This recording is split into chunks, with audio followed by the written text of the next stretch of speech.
누가복음 6장 20절에서 마지막 절까지 나와 있는 이 말씀을 흔히 평지 설교라고 합니다. 평지에서 했던 설교라는 것이죠. 이것은 무엇과 비교해서 이렇게 말을 하냐면 마태복음 5장 7장에 나오는 예수님께서 산 위에서 하신 설교와 대조해서 이렇게 이름을 붙였습니다. 그 말씀이 산상수훈이죠. 이 산상수훈에는 처음 시작하면서 8복이 나옵니다. 심령이 가난한 자는 복이 있나니 천국이 저희 것이며, 이렇게 시작되는 8가지 복이 선포되는 반면 누가복음 6장 20절부터 26절에는 4개의 복과 4개의 화, 이것이 선포된다고 해서 사복, 사화가 선포되어 있습니다.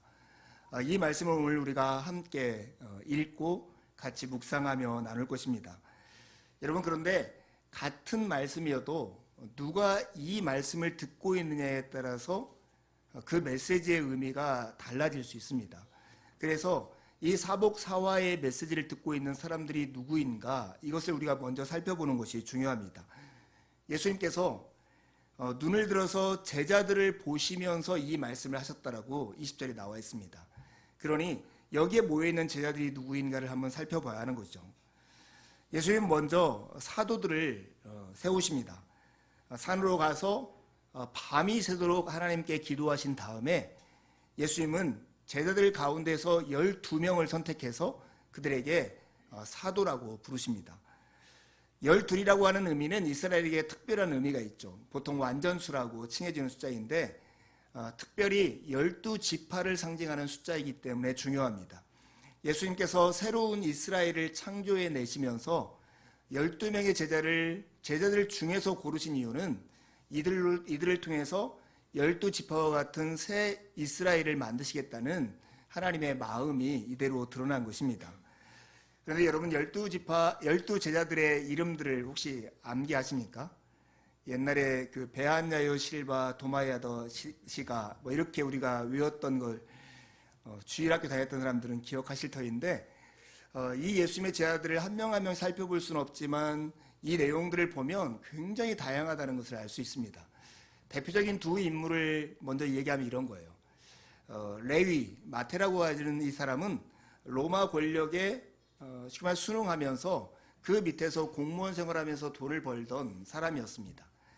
이와 정극단에 있었던 사람은 시몬이라고 하는 열심당원이었습니다. 그는 로마 정부를 어떻게든지 무력을 통해서 전복시키고 독립을 얻어야겠다고 생각했던 사람입니다. 근데 이러한 사람들이 예수님의 같은 제자의 무리 안에 들어왔다는 것은 예수님께서 품으려고 하는 그 제자들의 넓이가 얼마나 넓은가를 우리에게 시사해 주는 듯합니다. 이 사도라고 하는 이 말은 원래는 대사, 이렇게 하면 가장 쉽습니다. 중국 대사, 대한민국의 중국 대사 하면 그 대사가 대한민국 정부를 대표해서 그 일들을 하는 것처럼 이 사도라는 말도 예수님의 뜻과 사명을 이 땅 가운데서 대신 수행하는 사람이다, 이렇게 얘기하면 됩니다. 예수님께서 12명의 사도를 부르신 직접적인 목적은 예수님의 사역을 돕게 하려고 하는 것이 첫 번째 목적이었고, 또 한 가지는 예수님이 부재시 주님의 일을 대행하기 위해서 이렇게 그들을 불렀습니다. 이렇게 12명의 제자를 선택하신 다음에 산에서 내려오셨어요. 그러자 그 자리에는 많은 제자들의 무리와 함께 예수님의 말씀도 듣고 병 고침도 받으려고 많은 무리들이 거기에 모여 있었습니다. 그리고 그들은 예수님으로부터 나오는 능력으로 인해서 귀신이 쫓겨나가고 그리고 병이 고침받는 그 은혜를 직접 맛을 보았습니다. 그리고 예수님께서 연이어서 제자들에게 이 말씀하시는 거예요. 그러니까 이곳에 모여있는 청중들은 누구냐면 예수님에게 무엇인가 예수님 말씀을 듣고 예수님에게 병 고침을 받으려고 모였고, 그래서 예수님을 경험하고 예수님을 따르는 어떤 그 제자들의 무리가 그곳에 있었고, 그들에게 예수님께서 사복, 사화를 말씀하시는 것입니다. 하나님 나라가 예수 그리스도를 통해서 구체적인 현실이 된 그것을 경험한 사람들, 그들에게 예수님이 말씀하신 것입니다. 지금 이 본문은 어찌 보면 새 포도주는 새 가죽 부대에 담아야 한다는 주님의 말씀의 맥락 속에 있습니다. 예수 그리스도와 그분의 나라가 새 포도주라고 하면 하늘로부터 쏟아지는 그 새 포도주를 담아내는 새 가죽 부대, 이것은 예수 그리스도를 따르는 자들의 믿음과 삶이라고 말할 수 있습니다. 이 산상수훈과 대조되는 평지설교는 예수님을 따르는 무리들의 정체성과 그들이 타인들을 어떻게 대하고 자기 자신을 어떻게 인식하고 그리고 하나님에 대해서는 어떤 태도로 살아가야 하는가를 잘 보여주는 본문입니다. 오늘은 예수 그리스도를 따르는 무리들, 그 무리들의 정체성이 무엇인가를 이 잘 보여주는 본문을 우리가 함께 읽었습니다. 그 말을 한마디로 하면 복 있는 사람입니다. 예수님을 따르는 무리, 그들의 정체성 한마디로 하면 복 있는 사람입니다. 여러분, 자기의 정체성을 가지고 산다는 것은 참 중요합니다. 왜냐하면 이 정체성이라고 하는 것은 자기가 흔들리더라도 넘어지지 않도록 잡아주는 오뚜기의 추와 같은 역할을 내 마음 안에서 하기 때문에 그렇습니다. 여러분들이 혹시 어렸을 때 친구들과 다투면서 이렇게 싸워본 적 있으세요? 친구의 아버지의 이름을 크게 부르는 거예요. 그러면 그 말을 듣는 친구가 막 버럭 화를 내면서 막 돌을 들고 쫓아오는 거예요. 그런 경험 아무도 안 해보셨나요? 저희 어릴 때는 그 싸움을 참 많이 했어요. 왜 서로 싸울 때 서로를 비난하지 않고 아버지 이름을 불러요. 아버지 이름을 부르는데 내가 기분이 나빠요. 그 이유는 뭐냐면 내가 아버지하고 이렇게 연결되어 있고 아버지가 나의 정체성이라고 하는 믿음이 그 안에 있었기 때문에 그랬던 것 같아요. 그래서 초등학교 다닐 때 정말 그 싸움, 아버지 이름 부르지 마, 이 얘기를 정말 많이 했던 것 같아요. 우리는 무엇인가를 건드리면 참을 수 없는, 다른 건 다 참아도 이건 참을 수 없어 하는 내 안에 정체성의 뿌리 같은 게 있어요. 어떤 사람은 너는 너무 가난해, 이 말을 못 견디하는 사람이 있고, 너는 너무 무식해, 너는 너무 못생겼어, 이런 말들을 못 참아 하는 그런 부분들이 있는 거죠. 다른 건 다 참는데 이거 하나 딱 건드리면 나는 버럭 화를 내고 내가 어떤 손해를 감수하더라도 그걸 복수하고 말 거야, 이렇게 들고 나오는 것입니다. 그 안에 내 마음 안에 나의 자존감을 지탱해주는 그 오뚜기의 추와 같은 역할을 하는 게 정체성인데, 그 그리스도인들에게 이 정체성이 무엇인가를 분명하게 가지고 살아가는 것이야말로 그리스도인들이 이 땅에 살아가면서 흔들리지 않고 살아갈 수 있는 삶의 든든한 뿌리가 되는 것입니다. 오늘 사복사화는 그리스도인의 정체성이 무엇인지를 우리가 잘 보여줍니다. 여러분, 어린이 설교에서 우리가 나눴던 것처럼 이 누가복음 6장 20절부터 26절에는 네 가지 복과 네 가지 화가 선언되어 있어요. 그런데 정말로 역설적이지 않습니까? 가난한 자가 복이 있대요. 줄인 자, 슬피 우는 자, 그리고 미워하고 멀리하고 욕하고 약하다고 버릴 때 오히려 그런 사람들이 복이 있다고 그래요. 근데 반대로 부유한 자, 배부른 자, 웃는 자, 모든 사람이 너희를 칭찬하면 너희에게 화가 있다라고 얘기합니다. 아무리 역설이더라도 이 말이 쉽게 이해가 되지 않을 수 있잖아요. 근데 여러분, 잘 생각해보면 이 누가복음이라는 편지를 처음 받았던 그리스도인들의 입장에 생각해보면 이것이 이해가 될 수가 있습니다. 그 당시 이 당시 이 편지를 처음 받았던 그리스도인들의 입장에서 보면 그들의 상황은 매우 척박하고 가난하다는 말 외에는 달리 표현할 수 없는 상황이었습니다. 종교적으로는 유대인들한테 너희들은 이단이라고 배척당하고 박해당하고, 그리고 정치적으로나 사회적으로 보면 로마 제국에서 너희들은 사회를 혼란하게 하는 자라는 것 때문에 박해당하고 멸시당하고 배제되는 그런 무리들이 그리스도인들이었다고요. 그래서 그들은 예수 그리스도를 따라 살고 그리스도의 진리를 좇아 살려고 하면 이럴 수밖에 없었어요. 가난할 수밖에 없었고, 배고플 수밖에 없었고, 울 수밖에 없었고, 사회에서 배제될 수밖에 없었던 거예요.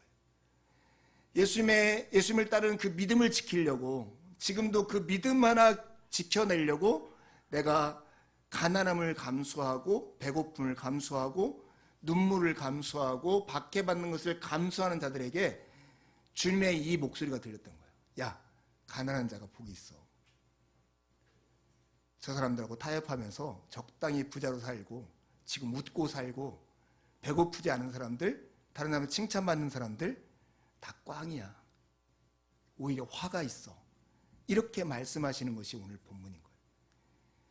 이 본문 속에서 예수님께서 우리에게 보여주시는 세 가지 중요한 그림이 있어요. 하나님의 나라가 어떤 것인가, 이 사복사화의 메시지가 어떤 의미를 가지고 있는가, 그리고 하나님이 창조하신 그 백성은 정체성이 무엇인가 하는 거예요. 첫 번째가 그분의 나라예요. 그분의 나라를 어떤 신학자가 했던 표현을 빌었으면 그 나라는 거꾸로 된 나라입니다. 이곳은 세상에서 가난하고 줄이고 울고 박해받는 사람들이 복을 누리는 나라인 것이죠. 왜일까요? 이 나라 안에서는 예수님께서 친히 그들의 복이 되시기 때문에 그렇습니다. 그들의 기쁨이 되어주시고 그들의 빵이 되어주시고 그들의 칭찬이 되어주시기 때문에 이 나라 안에서는 예수를 따른다는 그 이유 때문에 가난하고 줄이고 울고 박해받는 사람들이 오히려 복을 받는, 복을 누리는 그 나라인 것입니다. 여러분, 세상 나라와 하나님의 나라의 대조를 한번 생각해 보세요. 둘 다 똑같습니다. 배부르고 웃고 칭찬받아요. 그런데 그 이유가 달라요. 이 세상 나라 안에서는 24절에 보면 이렇게 화 있을진저 하면서 이렇게 말씀합니다. 그러나 화 있을진저 너희 부요한 자여, 너희는 너희의 위로를 이미 받았도다. 이 말씀을 우리가 연상해 생각해 보면 이렇습니다. 그들이 이미 부요한 것으로 충분해요. 그래서 스스로 배부르게 할 수 있고 스스로 웃는 삶을 할 수 있고 그것 때문에 사람들에게 칭찬받을 수 있는 사람들이었어요. 우리가 살아가는 나라는 이렇지 않습니까? 우리가 가진 소유와 그 소유에서 나오는 힘이 우리를 배부르게 하고 우리를 웃게 하고 우리로 하여금 세상에서 인정받게 하는 나라, 그것이 세상 나라입니다. 그런데 이 세상 나라와 대조되는 하나님의 나라를 예수님이 이렇게 말씀하신 거죠. 너희는 배부를 것이다. 너희는 웃게 될 것이다. 너희는 인정받을 것이다. 그러나 너희의 소유가 아니라 예수 그리스도 나 때문에 너희가 그렇게 될 것이다. 그 나라가 바로 하나님의 나라라고 말씀하는 것입니다. 가난한 자들에게 복이 되는 이유를 이 본문에 보면 20절에 보면 하나님 나라가 너희의 것이기 때문이다 이렇게 말씀합니다. 하나님 나라가 너희의 것이라는 표현은 너희가 하나님 나라에 들어간다, 구원을 얻는다 하는 말과 동의어입니다. 그런데 어떻게 우리가 하나님의 나라에 들어가게 되는가를 마태복음 18장에 잘 나와 있어요. 제가 말씀을 읽어보겠습니다. 내가 진정으로 너희에게 말한다. 너희가 돌이켜서 어린아이들과 같이 되지 않으면 절대로 하늘나라에 들어가지 못할 것이다. 어린아이와 같이 되지 않으면 하나님 나라에 들어갈 수 없다. 이 말과 오늘 가난한 자는 복이 있나니 하나님 나라가 너희의 것입니다. 이 말을 나란히 놓고 생각해 보면 어린아이와 같이 된다는 것은 가난하게 된다는 것이고, 하나님 나라가 너희의 것이라고 하는 말은 너희가 하나님 나라에 들어간다는 말이 되는 것이죠. 그렇다면 어린아이와 같이 된다라고 하는 것이 무엇이냐는 거예요. 여기 희마나 아영이처럼 되는 게 어린아이 같이 되는 걸까요? 저놈들이 웃는 표정은 되게 예쁘고 선하게 보이지만 집에 가서 하는 짓 보면 진짜 엉덩이 몇 대 때려줄 만큼 얄미울 때 많을걸요. 그런 모습을 가지고 저렇게 희마나 아영이처럼 되면 하나님 나라에 들어갈 것이라고 예수님께서 말씀하시는 것이 아니죠. 어린아이와 같이 돼야 하나님 나라에 들어갈 수 있다는 이 말은 어린아이가 부모에게 의존되어 있듯이 예수 그리스도의 은혜를 바라고 의지하는 사람만이 그 나라를 소유할 수 있다는 의미입니다. 그것이 바로 믿음이라고 하는 것이죠. 여러분, 성공의 역습이라는 말을 들어보셨어요? 한번 크게 성공한 사람의 미래가 오히려 거꾸로 어둡다는 거예요. 왜냐하면 한번 성공했던 그 자신감, 나는 할 수 있다라고 하는 능력, 그리고 그래서 미래를 낙관적으로 보는 그것이 다른 사람 말을 듣지 못하게 하고 그런 환경에 대처하지 못하게 해서 크게 성공한 사람들이 후에 더 크게 실패하게 되더라 하는 의미에서 성공의 역습이라는 말이 있어요. 사실 우리 주변에서 많이 경험할 수 있는 이야기입니다. 여러분, 오늘 부요하고 배부르고 웃고 사람에게 칭찬받는 것이 죄일까요? 죄는 아니잖아요. 사람에게 칭찬받는 게 죄도 아니고 웃는 것이 죄도 아니에요. 그런데 왜 예수님께서 이것을 죄라고 마치 악처럼 말을 하실까요? 이것은 아마 성공의 역습 같은 맥락에 샀을 거예요. 나 지금 배부르기 때문에 더 이상 하나님과 예수 그리스도의 은혜가 필요 없어. 난 지금 웃고 있는데 나는 내 인생으로 나는 충분해. 이렇게 스스로 자신만만하고 미래에 대해서 스스로 낙관하기 때문에 예수 그리스도의 은혜가 그의 인생 안에 들어올 수 있는 틈이 하나도 없는 사람, 그래서 주님의 은혜와 사랑을 받을 수 없는 그런 사람을 향해서 예수님이 화 있을진저 이렇게 말씀하는 것입니다. 인생에 틈이 있는 것이 때로는 복이라는 생각이 들 때가 있더라고요.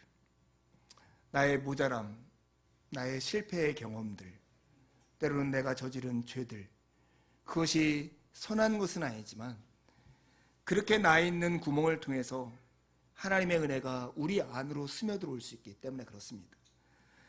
여러분, 이 세상의 가치는 모두 다 상대적입니다. 그래서 비교를 통해 존재를 확인하고 비판을 통해서 자기 옳음을 증명하려고 하는 세상을 우리가 살아가고 있습니다. 그래서 경쟁과 다툼이 멈추지 않습니다. 그런데 실패한 사람들, 그리고 영원히 가난해서 예수 그리스도 외에는 내 인생에 의미를 둘 수 없는 그런 사람들, 그분이 아니면 살 수 없다라고 생각해서 납작 엎드린 그 사람이 복이 있는 나라가 바로 하나님의 나라고, 그곳에서는 더 이상 비교를 통해서 내 존재를 확인하고 비판을 통해서 나의 존재를 증명할 필요가 없는 평화의 나라를 이룰 수 있게 되는 것입니다. 여러분, 그런데 오늘 두 번째 이 사복사화를 통해서 우리에게 주시는 중요한 메시지가 하나 있는데요. 그것은 이 사복사화라는 것이 조언이 아니라 소식이라고 하는 것입니다. 여러분, 예수님께서 이 네 가지 복과 네 가지 화를 말씀하시면서 복을 받으려면 이렇게 해야 한다, 이렇게 하신 말씀이 하나도 없습니다. 화를 면하려면 이렇게 해야 한다 하는 조건적인 이야기도 이곳에 하나도 없습니다. 단지 예수님이 이렇게 선포하시는 것입니다. 그리고 주님은 능하시고 신실하셔서 그분의 말씀은 늘 주님의 말씀하신 그 현실을 창조해 내고 맙니다. 여러분, 신명기 11장과 28장에 보면 복과 저주에 대한 메시지가 있습니다. 거기에 보면 늘 어떻게 하면 복을 받을 것이다, 그리고 어떻게 하지 않으면 화가 임할 것이다, 이렇게 말씀하세요. 그것과 오늘 본문을 대조해 보면 오늘 본문에는 if라고 하는 조건문이 하나도 없다라고 하는 거예요. 이것은 마치 빛이 있으라 말씀하시자 빛이 있었던 것 같이 예수 그리스도께서 당신의 의지와 선하신 뜻을 담아서 사람들, 당신을 따르는 제자들 앞에서 선포하시는 것입니다. 다른 말로 하면 모자란 너희 내가 복되게 만들 거야, 이렇게 말씀하시는 것과 같습니다. 여러분, 성경을 믿지 못하는 많은 이유들 중에 하나가 하나님이 말씀으로 천지를 창조하셨다 하는 그 이야기를 믿지 못하는 것이더라고요. 여러분 어떻습니까? 하나님의 말씀으로 천지를 창조하셨다는 그 사실을 믿습니까? 근데 저는 이런 질문을 받을 때마다 제 안에 떠오르는 질문이 있어요. 진짜 믿지 못하는 것이 말로 창조했다는 걸 믿지 못할까, 하나님의 권위를 믿지 못할까 하는 거예요. 여러분, 우리가 어떤 회사를 다니고 있다고 생각해 봐요. 근데 그 회사의 대표이사가 박두순 내일부터 부장으로 임명해, 이게 말을 했어요. 그러면 어떻게 될까요? 말을 했는데 부장이 되는 거예요. 예. 말이 현실을 창조해요. 그렇죠. 대통령이 서천군에 갔어요. 거기 다리가 부러졌어요. 그러니까 저기 새로 지어주세요, 이렇게 말을 했어요. 그러면 어떻게 될까요? 새로 지어져요. 말이 현실을 창조해내요. 그러니까 말로 무엇인가를 만들어낸다는 걸 믿지 못한다는 것은 사실은 그런 논리를 믿지 못한다는 게 아니라 그렇게 말씀하신 분이 그럴 만한 권위가 있지 않다는 거라고 여기는 것이죠. 그분의 권위를 믿지 못하는 것이죠. 하나님이 온 우주를 창조할 수 있고 우리의 생명과 호흡과 모든 것을 주관하시는 분이라는 것을 믿는다면 그분의 말씀이 얼마든지 우리 안에 새로운 것을 창조낼 수 있는 현실을 가져온다는 것을 믿게 되는 것입니다. 저는 하나님이 창조자이시고 저를 사망에서 구원하신 구원자라는 것을 믿습니다. 그래서 주님의 말씀은 곧 내 인생에 부딪혀서 현실이 될 것을 믿습니다. 이 믿음을 가지고 살아가는 우리 모두가 되기를 바랍니다. 주님이 오늘 사복사화를 선포하시는 이 장면은 우리를 그런 인생으로 빚으시겠다라고 하는 예수 그리스도의 의지가 담겨있는 표현인 것입니다. 이런 맥락에서 우리는 예수 그리스도를 따르는 백성들의 정체성이 무엇인지를 알 수 있는 것입니다. 그것을 신명기의 표현을 빌어서 얘기하면 한마디로 이것입니다. 너희는 행복한 사람이로다. 모세가 이스라엘 백성들을 향해서 이렇게 얘기했잖아요. 이스라엘이여 너는 행복한 사람이로다. 여호와의 구원을 너같이 얻은 백성이 누구냐? 여호와의 구원을 너같이 얻은 백성이 누구냐? 그는 너를 돕는 방패시요 내 영광의 칼이시로다. 이것은 주님이 오늘 우리에게 하신 말씀과 다르지 않다고 생각합니다. 몸된 교회 교회 여러분이요, 여러분은 행복한 사람이로다. 여러분처럼 하나님의 구원을 얻은 백성이 누가 있습니까? 하나님은 여러분을 돕는 방패시요 여러분의 영광의 칼이십니다. 이것이 그리스도인이 가지고 있는 정체성입니다. 나는 누구인가? 이 질문은 우리 인생에서 너무나 중요합니다. 특별히 우리는 관성처럼 나는 나답게 살고 싶어하는 욕구가 있습니다. 나는 나다워져야 한다라고, 그래서 그렇게 되지 않으면 늘 부끄럽게 여기는 우리의 자신을 발견할 때가 있습니다. 그리고 이것을 지키려고 큰 희생을 마다하지 않아요. 다른 건 다 참아도 이것은 못 참는다. 나를 왜 못생겼다고 말해? 이걸 못 참나 하는 사람들이 있잖아요. 여러분 안에 다른 건 다 참아도 못 참는 것이 무엇입니까? 그것이 바로 여러분 안에 있는 여러분의 정체성일 수 있을 것입니다. 그런데 신자의 정체성은 복이 있는 사람이라는 것입니다. 하나님의 은혜와 이미 받은 복이 나를 증명하고 나를 설명하고 나를 드러내는 그 가치라는 것입니다. 여러분 이것을 믿습니까? 예전에 예배에 대한 설교 시리즈 할 때 아침에 딱 눈을 뜨면 나 스스로에게 고백해야 하는 그 고백을 제가 나눈 적이 있는데 혹시 기억하시는 분 있습니까?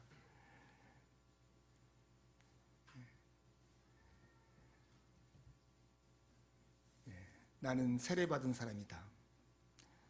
나는 예수 그리스도의 것으로 그의 소유된 자로서 마치 죽음에서 부활하듯 잠자리에서 다시 태어나듯 깨어난다.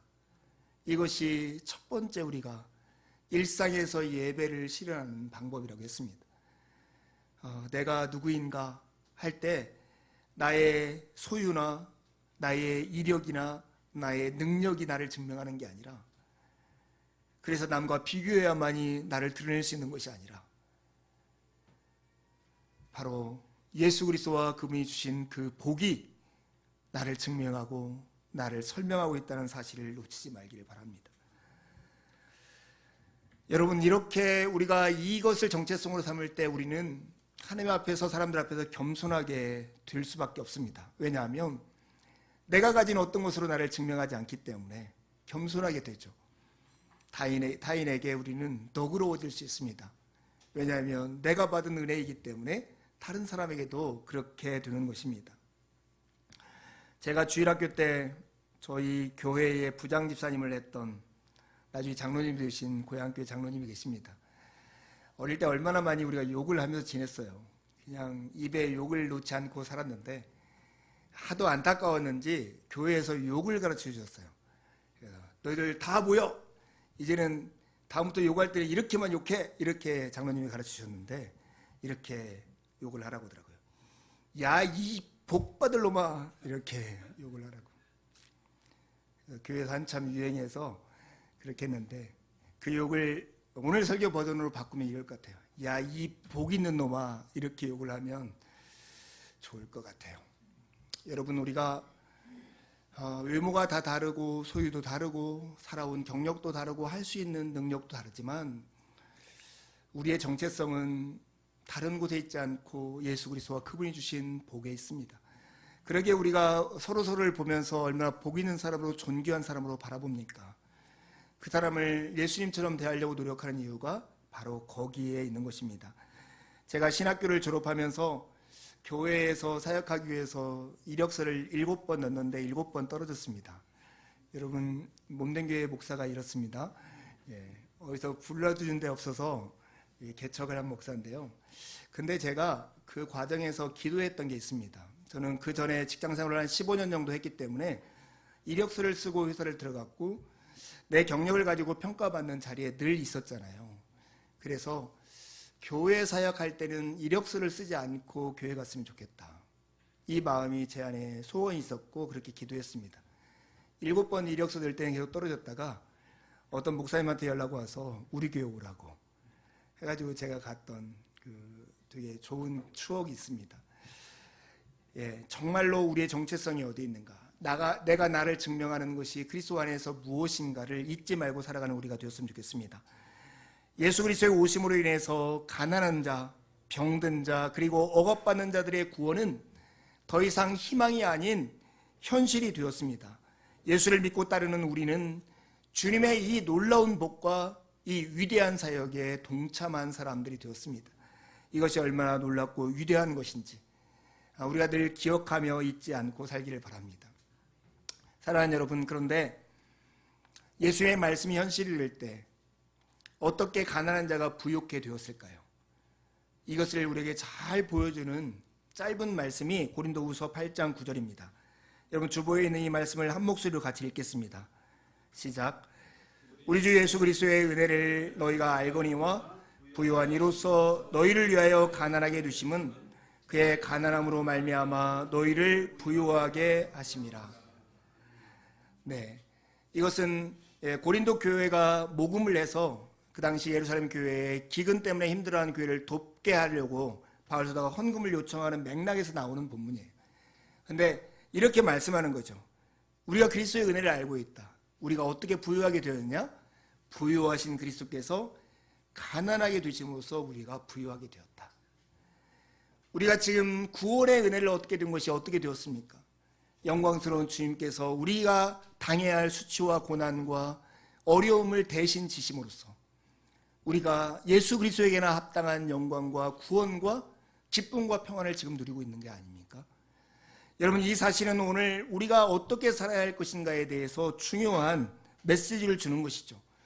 예수 그리스도를 담은 새 가족 부대의 인생으로 살려고 하는 사람이라면 예수님처럼 살아야 하는 것입니다. 여러분, 우리 중에는 내가 가난하다 여기는 사람이 있을 거예요. 가난하다고 여긴다면 예수님처럼 가난을 부끄러워하지 마십시오.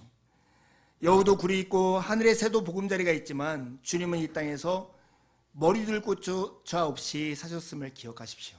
가난 그 자체가 결코 수치가 아닙니다. 오히려 그 틈새로 하나님의 은혜가 우리 안으로 들어오게 될 것입니다. 이 은혜를, 이 마음속의 담대함을, 가난을 부끄럽게 여기지 않는 그런 용기를, 혹시나 우리 마음 가운데 내가 가난하다 여기는 사람이 있다면 꼭 마음에 든든히 새긴 여러분이 되길 바랍니다. 혹여 여러분 중에 내가 부유하다라고 생각한다면 여러분도 예수님처럼 스스로 가난하게 되는 시간들을 갖기를 바랍니다. 우리는 그리스도의 은혜를 알고 있습니다. 그분은 부유했지만 우리를 위해서 가난하게 되었습니다. 예수님처럼 이웃에게 은혜로운 사람이 되는 것, 그것이 바로 예수를 담은 새 가족 부대의 인생으로 살아가는 삶입니다. 하나님의 나라는 자기를 낮추는 사람이 환대받으며 크다 인정받는 곳입니다. 주님의 은혜가 우리의 약함을 넉넉히 이기는 곳, 그것이 바로 하나님의 나라입니다. 여러분, 이 나라 안에서 그분의 은혜 위에 굳게 서십시오. 그 나라의 백성이며 복 있는 사람이 되었으니 그 복된 인생을 여러분의 구체적인 삶의 현실에서 살아가시기를 바랍니다. 함께 기도하시겠습니다.